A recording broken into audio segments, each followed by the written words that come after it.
Hello guys, সবাইকে স্বাগতম আবার আমার চ্যানেলে। আশা করি সবাই ভালো আছেন। তো আবার আপনাদের মাঝে আসলাম নতুন একটা ভিডিও নিয়ে। তো আশা করি সবাই ভিডিওটা শেষ পর্যন্ত দেখবেন। আর যারা যারা ইয়ামাহা বাইক লাভার তাদের জন্য ভিডিওটা অনেক হেল্পফুল হবে আশা করি।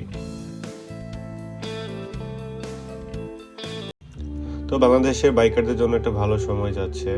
অনেক নতুন নতুন বাইক বাংলাদেশের মার্কেটে লঞ্চ হচ্ছে উইথ হায়ার সিসি। তো এত সব বাইকের ভিড়েও আরেকটি চমৎকার বাইক আমাদের দেশের মার্কেটে আসতে যাচ্ছে খুব শীঘ্রই। আর সেটা হচ্ছে ইয়ামাহা FZ25। অনেক রাইডাররা এই বাইকটার জন্য ইগারলি ওয়েট করতেছেন যে বাইকটা আসবে কবে, সবকিছু নিলে। তো আজকে আসলে সেইগুলো নিয়েই কথা বলবো। যদিও বাইকটা বাংলাদেশের মার্কেটে নতুন রিসেন্টলি আসতে যাচ্ছে, এই বাইকটা ইন্ডিয়ান মার্কেটে অনেক দিন ধরে ইউজ করতেছে। তো সেক্ষেত্রে বাইকের রিভিউ এভরিথিং আমাদের পক্ষে দেখা খুবই সহজ। তো সবকিছু মিলিয়ে বাইকটার অনেকটা পজিটিভ একটা রিভিউ আছে।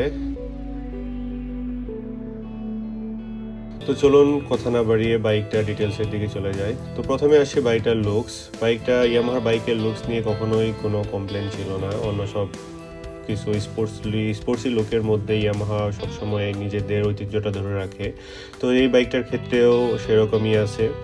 তো সব কিছু মিলায় বাইকটার লুকসটা অসাধারণ একটা লুকস করছে। এটাতে স্প্লিট সিট ব্যবহার করা হয়েছে, আর ইঞ্জিন কাউল সব কিছু মিলায় আপনার ফ্রন্টে ইউজ করা হয়েছে এলইডি প্রজেকশন হেডল্যাম্প। সব কিছু মিলায় বাইকটার লুকসটা আসলে অসাধারণ।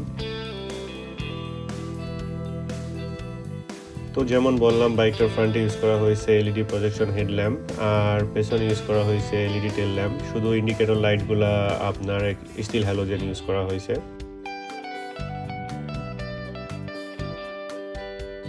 এরপর আসি বাইকটার ইঞ্জিন। বাইকটা ইউজ করা হয়েছে 249 সিসি সিঙ্গেল সিলিন্ডার এয়ার কুল 4 স্ট্রোক ইঞ্জিন, যেটা আপনাকে ম্যাক্সিমাম পাওয়ার প্রডিউস করবে 20.8 PS at 8000 RPM, আর ম্যাক্সিমাম টর্ক প্রডিউস করবে 20.1 at 6000 RPM।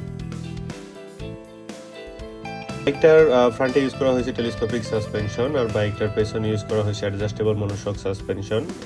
আর এবার আসি বাইকটার ব্রেকিংয়ে। বাইকটার ফ্রন্টে ইউজ করা হয়েছে 282 mm এর disk with single channel ABS, আর বাইকটার পেছনে ইউজ করা হয়েছে 220 mm এর ডিস্ক। তো বাইকটার পেছনে ABS নাই, এটা সিঙ্গেল চ্যানেল ABS ইউজ করা হয়েছে। তো এরপর আসি বাইকটার টায়ার্স। বাইকের ফ্রন্ট ইউজ করা হয়েছে 100/80 সেগমেন্টের টায়ার, আর পেছনে ইউজ করা হয়েছে 140/70 সেগমেন্টের টায়ার।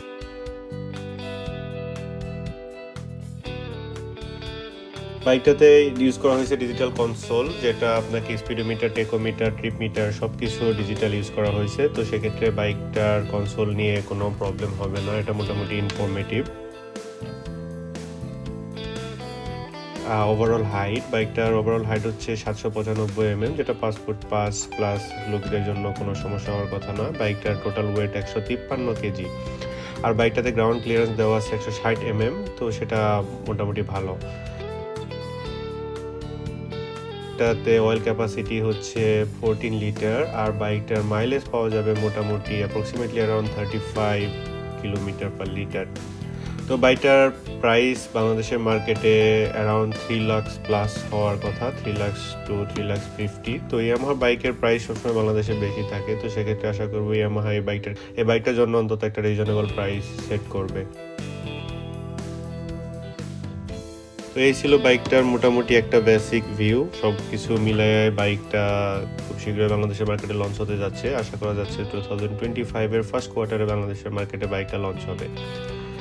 তো সবাই ভালো থাকবেন, সুস্থ থাকবেন। যারা যারা আমার চ্যানেলে নতুন, দয়া করে চ্যানেলটা সাবস্ক্রাইব করবেন। আশা করি আবার হাজির হবো আপনাদের মাঝে নতুন কোনো ভিডিও নিয়ে। সবাই ভালো থাকুন, সুস্থ থাকুন।